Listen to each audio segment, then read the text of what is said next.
Hi guys, it's Sandy with Sandy Cogdell Designs, and today I am here for Trinity Stamps.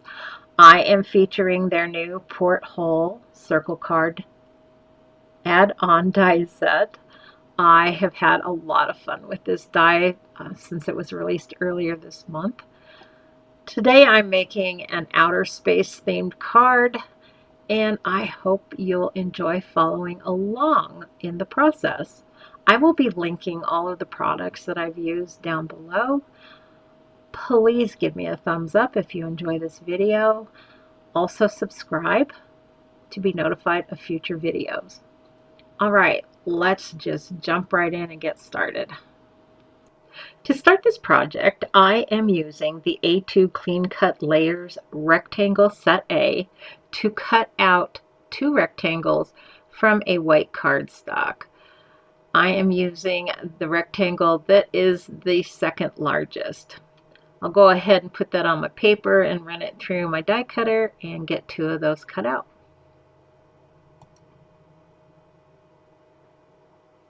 For my actual card base, I am using a piece of black cardstock that I have cut at 5.5 by 8.5, and I will score that at 4.25 and fold that in half. This is my base. On the front of my card, I'm going to adhere one of my white pieces of cardstock to the front using some temporary tape. Then I'm going to grab my Porthole circle card add-on, and I'm going to place that where I think I want that on the front of my card.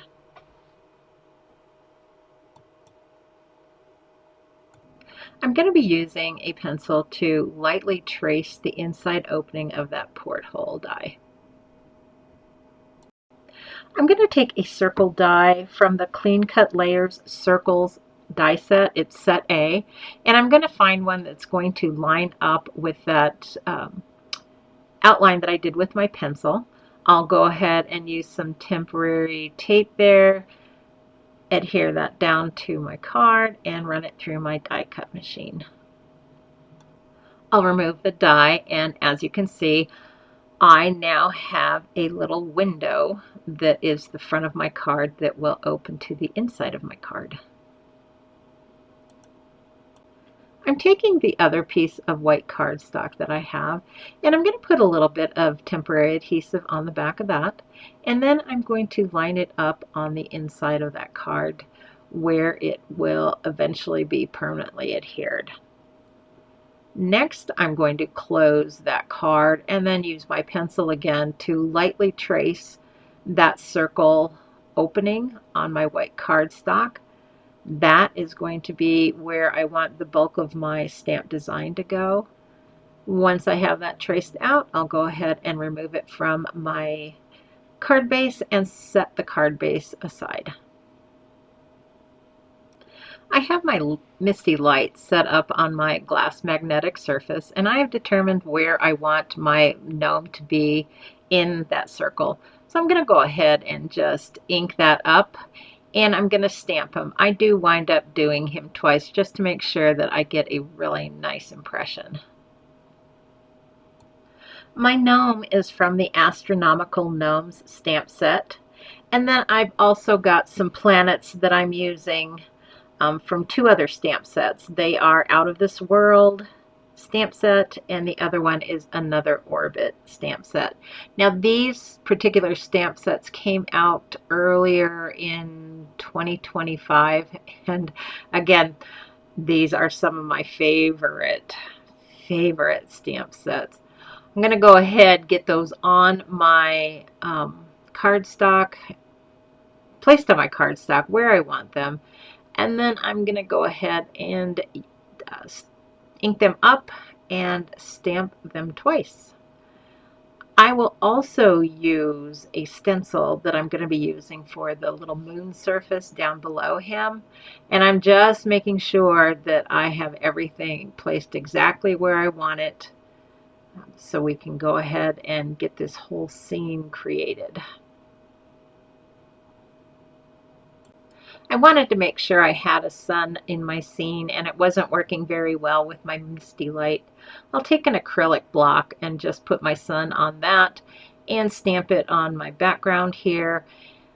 One of the reasons I love my glass surface is I can just take my little chamois and wipe off any of the extra ink that goes off of that cardstock.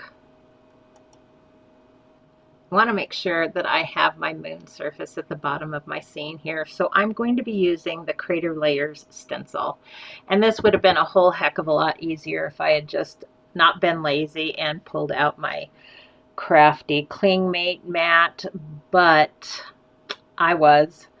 So I'm just going to use some temporary tape that stencil down to my glass surface, and then I'm also going to cover up those open areas on that stencil because when I start stenciling I just get a little bit crazy and I don't start paying attention to where I need to be.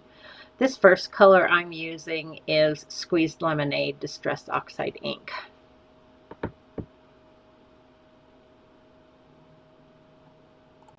I've repositioned my stencil and I will be using my Blending Buddy Sidekick brush and some carved pumpkin Distress Oxide ink, and I'm just going to lay in those little crater lines. I will reposition my stencil one more time and use Mustard Seed Distress Oxide ink to finish up these little craters. I'm using a gum eraser to erase that circle that I traced on this piece of cardstock. Make sure you do this because if you don't and you ink blend over it, there is no way to get that circle or that pencil line off. So this is a really, really important step.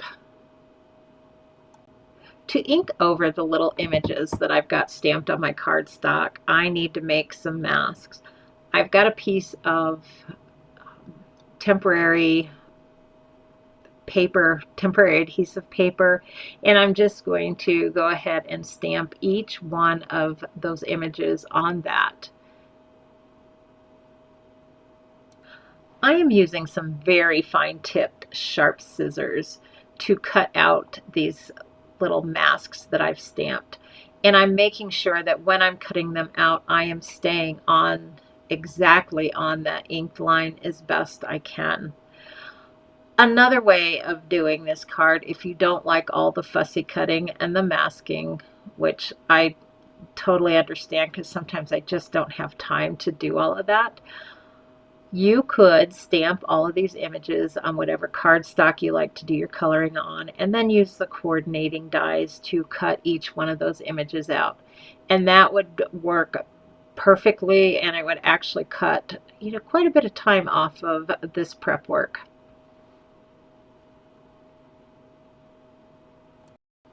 In the Crater Layers stencil set, there is a die that cuts out that moon surface or planet surface, and I just use that die to cut out a piece of cardstock, and I'm going to use a little bit of temporary adhesive just to cover up that little area there so that when I ink blend I'm not going to be hitting it.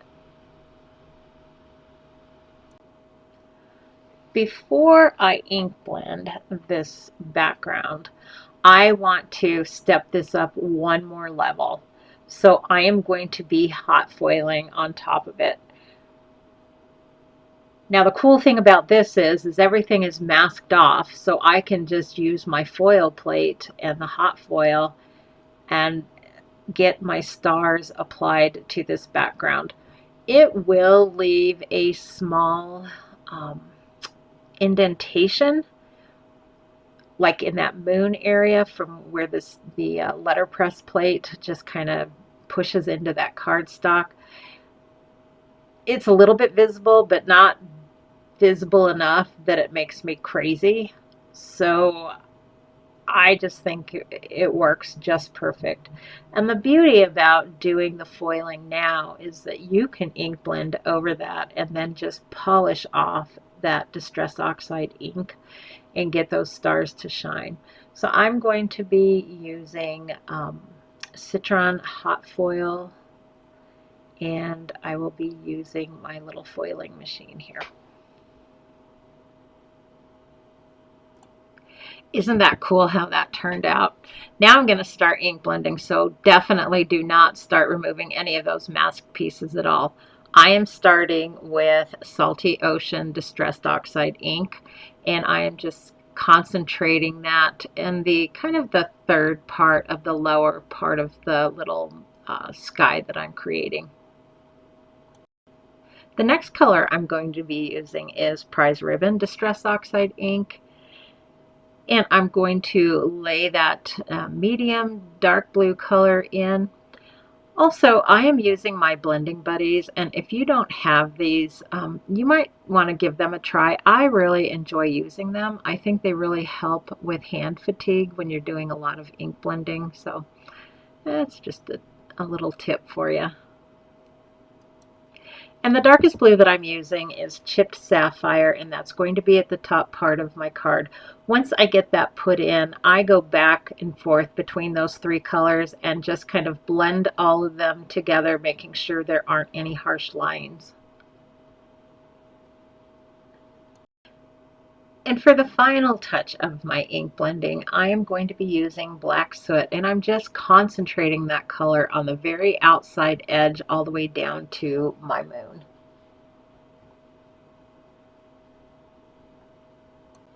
I've removed my background from my Clingy Craftmate, and now I'm going to take my flour sack towel and I'm going to start polishing all of those little areas where the foil stars are.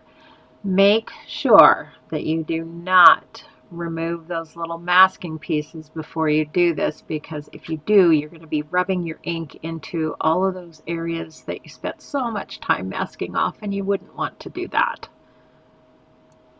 I'm going to use my pickup tool to help me lift off those little masking pieces of paper. That way I'm not scraping that cardstock with my fingernail. Plus, I don't know, this is my favorite tool aside from my glue press. I have this pickup tool on my desk, like next to my hand at all times. All right, isn't that turning out just stunning? Oh, it's going to be so fun to color.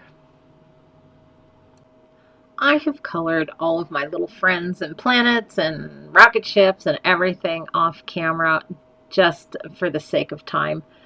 If I were going to be recording all of that, we would definitely be eating dinner together. Plus, everybody has their own color choices of what they want to do. So I used Copic markers, and I will try to remember to maybe list those down below if you're interested in the colors that I used. Other than that, we are going to go on to finishing this card. I didn't want the front of my card to be a stark white, so I decided I would just use a little bit of gray ink to kind of just give it not a lot of color, but kind of like, I don't know, the inside of a spaceship, I guess. So I'm using a twinkle ink that's kind of a metallic ink, and I haven't played around with those a lot, and I'm not quite sure I like them, but I can't say that I don't like them because I really haven't worked with them enough to make that determination. Anyway, I'm using a platinum color, and I'm just going to kind of just kind of place that ink around kind of in a mottled look, just to cover up and tone down that white color. The only place to really put a sentiment on this card is on the front of the card and really just at the bottom. So I'm going to use a sentiment from the Astronomical Gnomes stamp set, and I'm just going to ink that up and stamp it in my Misty. I believe I'm using VersaFine ink for this. I'm going to use liquid glue to adhere that beautiful background that I've created for the inside of my card. I could use some adhesive tape, but I have problems with that in Colorado. I think our weather is so dry that after a while the tape just doesn't want to stick anymore. So I pretty much use wet glue for pretty much everything. The big drawback is once it's on there, and there's no taking it off. Next, I'm going to glue that front piece to the front of my card. Again, I'm using liquid glue, and I'm just making sure that that lines up really nicely along that circle opening, because I don't want any of that white cardstock showing on the inside of that, on the inside of the opening flap. However, I just don't want any of that white cardstock showing on the black cardstock. I wanted the front of my card to be just as vivid as the inside. So I cut 2 different colors of cardstock for that porthole opening.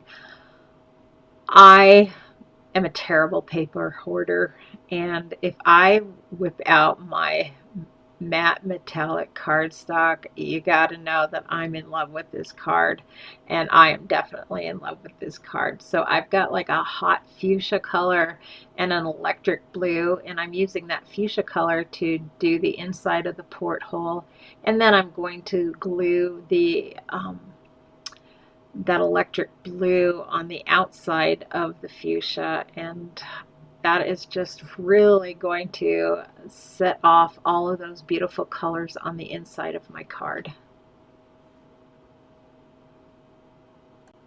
I have got a lot of liquid glue on this card at this point, and I don't want anything curling up on me. So I am going to use my magnets and just kind of weight down the corners of that card for now while I put on the little screws that go in the portholes. Now, for the little screws, I have used a piece of rip and stick on the back of a silver metallic cardstock, and I have run that through my die cutting machine. I am also using just a little spot of liquid glue to help me place those little screws in those little openings. Not so much to adhere them down, because I'm pretty sure, well, maybe not on the metallic cardstock. I just want a little bit of wiggle room so that I can get them in the right spot. So that is why I am actually using the liquid glue. And again, I am using my pickup tool. And between the pickup tool and the rip and stick, I have found that those are indispensable tools for paper piecing. They just make the whole process a whole lot easier. To finish up the front of this star card, I am going to be putting on just a few silver sparkle stars. I had thought I wanted to do the pink and I can't remember what the name of the other color is, but it was too distracting, and I just felt like the silver was a much better choice. So I'm just going to randomly place those around the outside of that card. And we are just about done with this one. And that pretty much completes this card. Thank you so much for following along with me. I hope that you have enjoyed this video and that I have sparked a few fun ideas of how you can use this little porthole. There's just so many different themes that you could create with it. I'm sure I'll be doing more videos in the future. All right, please subscribe to my channel. Give me a thumbs up if you've enjoyed this video. You can also follow me on Instagram at Sandy Cogdill, or on my blog, sandycogdilldesigns.com. I think that's going to do it for today. And until next time, bye-bye.